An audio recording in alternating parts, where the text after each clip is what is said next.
যেদিন আমি জানতে পারলাম আমার স্বামী মিস্টার ইয়াসিন আমাকে প্রতারণা করছে, সেদিন আমার ভেতরে সবকিছু যেন ভেঙে গিয়েছিল। আমি সেদিন কোনো প্রমাণ খুঁজছিলাম না, সত্যি বলছি, আমি শুধু আমার মোবাইলের চার্জারটা খুঁজছিলাম। রাত তখন প্রায় 11টা, ঘরটা আধো অন্ধকার। ইয়াসিন বাথরুমে ছিল, গুনগুন করে গান গাইছিল, যেন আমাদের জীবনে কোনো সমস্যা নেই। আমি বিছানার পাশে হাত বাড়ালাম, কিন্তু তার আগেই তার ফোনের স্ক্রিনটা জ্বলে উঠলো। একটা মেসেজ, ঈশিতা, এখনো তোমার পারফিউমের গন্ধটা আমার বালিশে লেগে আছে।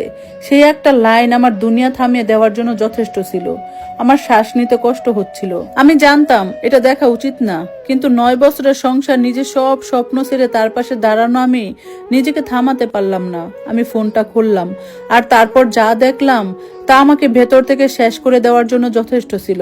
মাসের পর মাস মেসেজ, লুকিয়ে দেখা করা, হোটেল বুকিং, অফিসের কাজ বলে রাতে বাহিরে থাকা, সবকিছু একসাথে মিলতে শুরু করলো।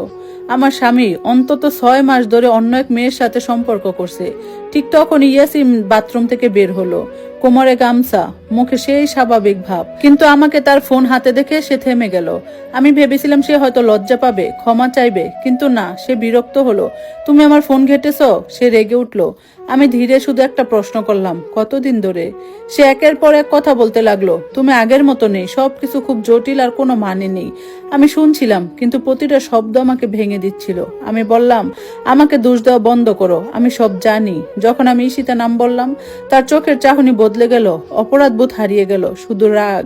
আর তারপর সে আমাকে একটা চর মারলো, কিন্তু সেই একটাই চর আমার পুরো পৃথিবীটাকে বদলে দেওয়ার জন্য যথেষ্ট ছিল। আমি পাশের আলমারিতে ধাক্কা খেয়ে পড়ে গেলাম, গালটা জ্বলছিল, কান ঝিমঝিম করছিল। আমি তার দিকে তাকিয়েছিলাম, বিশ্বাসই করতে পারছিলাম না। আর সে বলল, দেখো, তুমি আমাকে কিছু করতে বাধ্য করলে। সেই মুহূর্তে আমি বুঝে গিয়েছিলাম এই মানুষটা আমার মানুষ না। সেই রাতে আমি গেস্ট রুমে গিয়ে দরজা বন্ধ করে দিলাম, ফ্রিজ থেকে বরফ এনে গালে চেপে ধরলাম, বাইরে তার পায়চারি, তারপর সব চুপচাপ। রাত 2টার দিকে আমার কান্না থামলো। রাত 3টার দিকে আমি একটা সিদ্ধান্ত নিলাম। ভোর হতে আমি ফোন করলাম এমন একজনকে যাকে ইয়াসিন কোনোদিনই আশা করবে না। সকাল 8টার মধ্যে আমি রান্না করে দাঁড়িয়েছিলাম, রান্না করছিলাম তার সবচেয়ে পছন্দের খাবার, গরুর মাংস ভুনা, ডিম ভাজি, গরম পরোটা, ঘর জুড়ে গন্ধ ছড়িয়ে পড়ছিল। ঠিক তখনই সে ঘুম জড়ানো চোখে ডাইনিং রুমে ঢুকলো, আমার দিকে তাকিয়ে হালকা হাসলো। তাহলে বুঝেছো তুমি ভুলছিলে, তাই না? সে বলল। আমি কিছু বললাম না। সে টেবিলের দিকে তাকালো, আর পরের মুহূর্তে তার মুখের রং পাল্টে গেল। আমি ধীরে ধীরে তার দিকে তাকালাম, কারণ টেবিলে বসেছিল এমন একজন যাকে দেখে তার বুক কেঁপে ওঠার মতো কথা। সে আতকে চিৎকার করে উঠল। এক মুহূর্তে তার মুখের হাসি হারিয়ে গেল। চেয়ারের উপর বসেছিল একজন মধ্যবয়সী পুরুষ, গায়ে সাদা শার্ট, চোখ ঠান্ডা অথচ গভীর দৃষ্টি। তার উপস্থিতি এমন ছিল না যে কেউ সহজে উপেক্ষা করতে পারে। ইয়াসিন থমকে গেল, তার হাত থেকে পানির গ্লাসটা প্রায় পড়েই যাচ্ছিল। সে ধীরে ধীরে আমার দিকে তাকালো, চোখে ভয়, অবিশ্বাস আর প্রশ্ন একসাথে জমে উঠেছে। আমি তখনও রান্নাঘরের পাশে দাঁড়িয়েছিলাম, হাতে কাপড়টা চুপচাপ মুছছিলাম, যেন কিছুই ঘটছে না। ইয়াসিন বলল, এই লোকটা কে? আমি কোনো তাড়াহুড়া করলাম না, ধীরে ধীরে টেবিলের দিকে এগিয়ে এলাম। তারপর শান্ত গলায় বললাম, বসো আগে। তার গলায় অস্বস্তি বেড়ে গেল। আমি আবার বললাম, বসো ইয়াসিন। সে বসে পড়ল, কিন্তু তার শরীর পুরোটা শক্ত হয়ে আছে, যেন কোনো অচেনা যুদ্ধের ময়দানে দাঁড়িয়ে আছে। টেবিলের সেই মানুষটা এবার প্রথম কথা বলল, শান্ত গভীর গলায়, তুমি আমাকে না চিনতে পারলেও আমি তোমাকে চিনি। ইয়াসিনের কপালে ঘাম জমে উঠল। কে আপনি? আমি কিছু না বলে চুপচাপ চেয়ারে বসলাম। আমার হাত তখনও কাঁপছিল না, বরং ভেতরের শান্তিটা ভয়ঙ্কর ভাবে শক্ত হয়ে উঠছিল। লোকটা ধীরে ধীরে বলল, আমার নাম ইমতিয়াজ রহমান, আর আমি আইনজীবী। এই নামটা শোনার পর ইয়াসিনের চোখ একটু বড় হয়ে গেল। আইনজীবী? কেন? আমি এবার মুখ খুললাম, কারণ আমি ডিভোর্স ফাইল করেছি। শব্দটা যেন ঘরের বাতাস থামিয়ে দিল।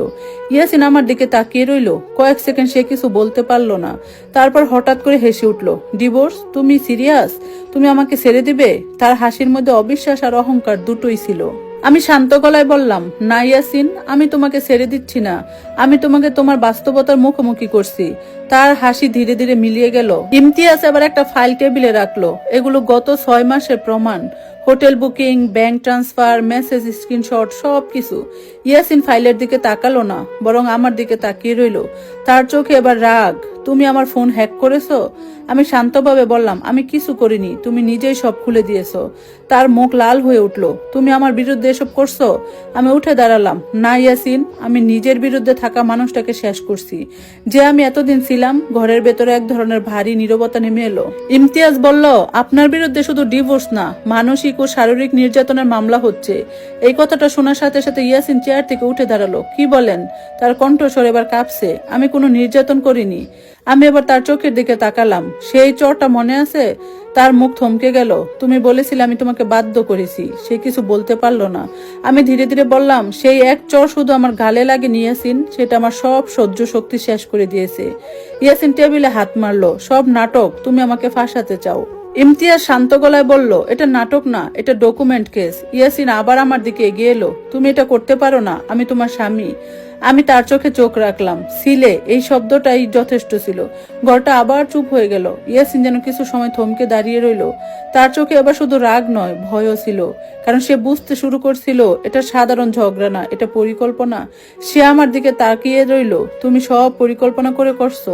আমি ধীরে ধীরে মাথা নেড়ে বললাম, না, আমি শুধু বাঁচতে শিখেছি। ইমতিয়াজ ফাইলটা তুলে নিল। আমরা আজ নোটিশ পাঠাবো, আর আপনি যদি চান বিষয়টা কোর্টের বাইরে মীমাংসা করা যেতে পারে। ইয়াসিন হঠাৎ চুপ হয়ে গেল। তার মুখে এবার আর কোনো উত্তর নেই। সে শুধু আমার দিকে তাকিয়ে রইল, যেন আমাকে নতুন করে চিনছে। আমি এবার তার কাছ থেকে একটু দূরে সরে এলাম। তোমার ঈশিতা তোমাকে বাঁচাতে আসবে না ইয়াসিন, আর তোমার রাগও তোমাকে বাঁচাতে পারবে না। এই কথাটা বলার পর আমি রান্নাঘরের দিকে হাঁটতে শুরু করলাম। পেছনে তার নিঃশ্বাস ভারী হয়ে আসছিল, কিন্তু আমি আর ফিরে তাকালাম না, কারণ আমি জানতাম আজকের সকালটা শুধু শুরু, প্রতিশোধ এখনই শুরু হয়নি। ধন্যবাদ সবাইকে এতক্ষণ গল্পটা শোনার জন্য। গল্পের বাকি অংশ শোনার জন্য সাথেই থাকবেন। আজকের মতো আল্লাহ হাফেজ।